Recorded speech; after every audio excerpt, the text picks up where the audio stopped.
Bendiciones para cada uno de ustedes. Para mí es un gusto saludarles nuevamente y darles la bienvenida a una edición más de Reavivados por su palabra. Hoy meditaremos en el capítulo número 24 del libro de Lucas. Con sus rostros desencajados, desanimados y tristes, dos de los discípulos de Jesús caminan hacia Emaús. La única esperanza que tenían yacía en una tumba. Jesús estaba en ese lugar. Al parecer, ellos habían olvidado la promesa que Jesús les había hecho. Es más, al tercer día, cuando ellos caminaban a Emaús, un caminante llega para acompañarles durante esta triste travesía. Conversaba con ellos, mas la Biblia dice que no fueron capaces de identificar quién era el que caminaba y hablaba con ellos en ese momento. Veamos cuáles son las lecciones que nos deja el mensaje de este día. Notemos lo que registran los versículos 13 y 14 del capítulo de hoy. En ese mismo día, dos de sus discípulos iban a una aldea llamada Emaús. Esta distaba aproximadamente a 10 kilómetros de Jerusalén. Iban hablando entre sí de todo lo que había sucedido. ¿Y qué había sucedido? Habían arrestado a Jesús. Habían sido testigos de cuando Jesús estuvo ante Pilato. Habían sido testigos de cómo Jesús fue llevado hacia el Calvario y allí, en una cruz, había muerto. Posteriormente, habían bajado su cuerpo y lo habían colocado en una tumba.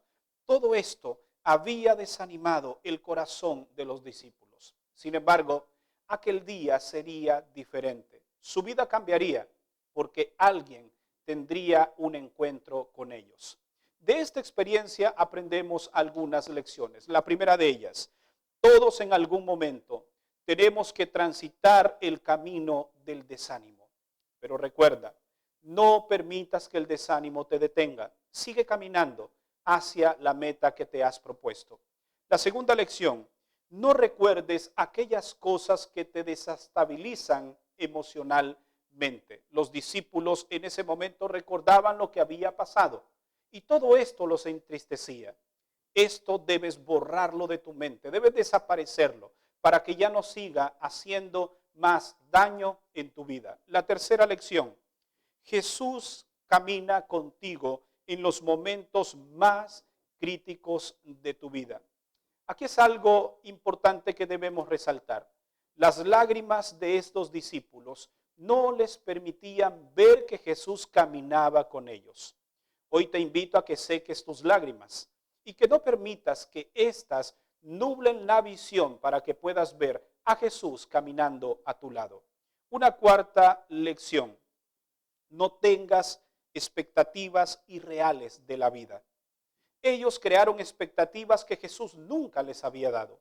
Y es por eso que ahora se sentían tristes, porque éstas no se habían cumplido. Debemos ser realistas y tener expectativas reales de lo que realmente nosotros esperamos y así evitaremos la frustración. Una quinta lección, en lo espiritual no vale el refrán ver para creer. Los discípulos, cuando algunos les habían dicho que Jesús había resucitado, ellos dijeron, nadie lo vio. Por lo tanto, para nosotros es ver para creer. Recuerda que en el ámbito espiritual todo es un tema de fe y debes creer aunque no lo veas. Una sexta lección es que el poder de las Escrituras puede hoy hacer grandes cosas en tu vida. Jesús comenzó a relatarles desde Moisés, el Pentateuco, y los profetas, todo el Antiguo Testamento, lo que las Escrituras decían de él. Aquí resaltamos un aspecto importante y es que el Antiguo Testamento tiene vigencia. Jesús lo utilizó para que los discípulos se animaran de acuerdo a las profecías que se encontraban en él. Separar el Antiguo Testamento del Nuevo realmente es algo que nunca debemos hacer. Las Escrituras comprenden ambos testamentos, pues ambos se complementan. Y una última lección es que cuando Jesús llega a tu vida, pídele que se quede y que nunca se vaya. Cuando tú haces este pedido de corazón, cuando tú le pides al Señor que se quede, Jesús toma tiempo y se queda a tu lado. ¿Cuál fue el resultado que tuvieron estos discípulos al encontrarse con Jesús? El final de esta historia es maravilloso. Así que permíteme, para finalizar, decirte qué fue lo que ocurrió con estos discípulos cuando se encontraron finalmente con Jesús. Notemos los siguientes versículos, 32 al 35. Y se dijeron el uno al otro: ¿no ardía nuestro corazón cuando nos hablaba en el camino y nos explicaba las Escrituras?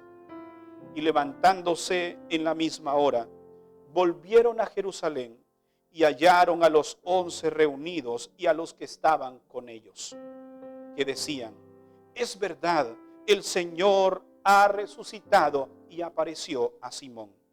Entonces contaron lo que les había sucedido en el camino y cómo lo reconocieron al partir el pan. Estos discípulos, después de encontrarse con Jesús, inmediatamente le contaron a otros lo que había ocurrido. Esto es lo que pasa cuando alguien se encuentra con Jesús. No podemos callarnos. Debemos contarle a otros la experiencia que hemos tenido. Recuerda que este evangelio será predicado por testimonio a las naciones. Tú eres un portador de buenas esperanzas. Tú eres un portador de buenas noticias. Por lo tanto, lo que Jesús ha hecho en tu vida, no lo calles. Cuéntaselo a otros. ¿Te gustaría hoy ser un portador de esperanza para muchas personas que la necesitan? Si es así, te invito a que inclines tu rostro. Vamos a orar. Señor, capacítanos para llevar este mensaje a todos los lugares que tú nos envíes. Perdónanos si hasta ahora no lo hemos estado haciendo, pero a través de tu Espíritu Santo, danos la fuerza, la valentía y el deseo para contarles a otros las grandes maravillas que tú has hecho en nuestra vida. En el nombre de Jesús oramos. Amén. Gracias por habernos acompañado en la meditación de este día. Recuerda que mañana estaremos nuevamente aquí para una edición más de Reavivados por su palabra. Que Dios te bendiga.